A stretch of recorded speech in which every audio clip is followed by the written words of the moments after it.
जय श्री कृष्ण। पुरुषोत्तम मास महात्म्य तीसरा अध्याय। हे नारद जी, जो कुछ भगवान कृष्ण ने राजा युधिष्ठिर से कहा वही मैं तुमसे कहता हूँ।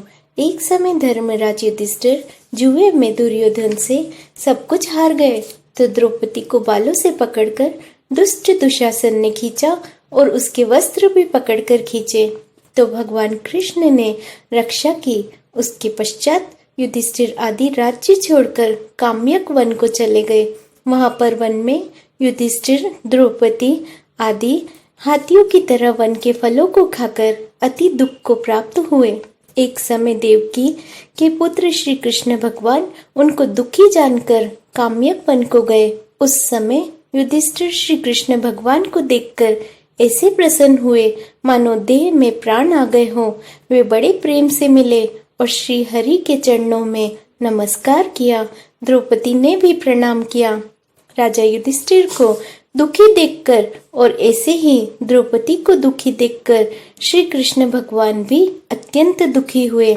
जब विश्वात्मा भक्त वत्सल भगवान ने दुर्योधन को भस्म करने के लिए क्रोध किया तो मानो करोड़ों काल कराल के समान मुख से प्रलयकार की अग्नि उठी हो और दांतों को पीसते हुए मानो वे त्रिलोक को भस्म कर देंगे।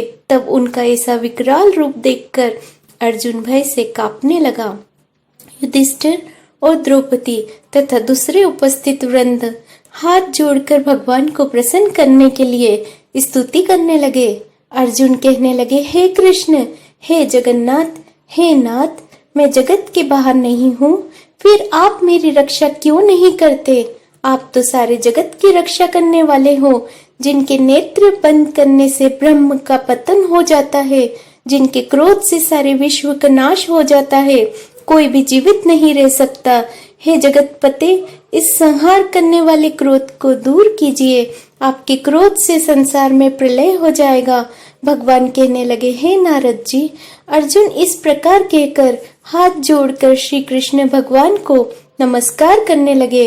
तब श्री कृष्ण भगवान अर्जुन की इस प्रकार स्तुति और वचन को सुनकर शीतल हो गए।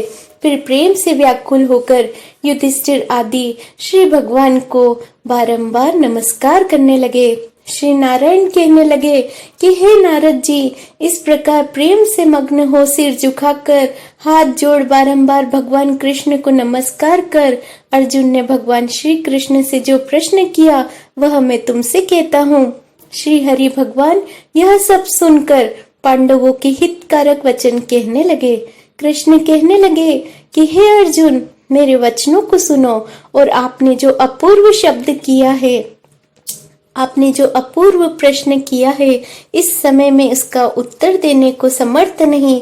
यह गुप्त प्रश्न ऋषियों को भी कठिन है, तो भी है अर्जुन, मैं तुम्हारी मित्रता और भक्ति से प्रसन्न होकर अत्यंत कठिन उत्तर को क्रम से कहता हूँ, सुनो। हे अर्जुन, एक समय में संयोगवश अधिक मास आया और उसको सब असहाय, निंदक, अपूज्य, मलमास और नवी की संक्रांति से वर्जित ऐसा कहते हैं। मलमास होने से स्पर्श करने योग्य नहीं है, सब कर्मों से निंदित है।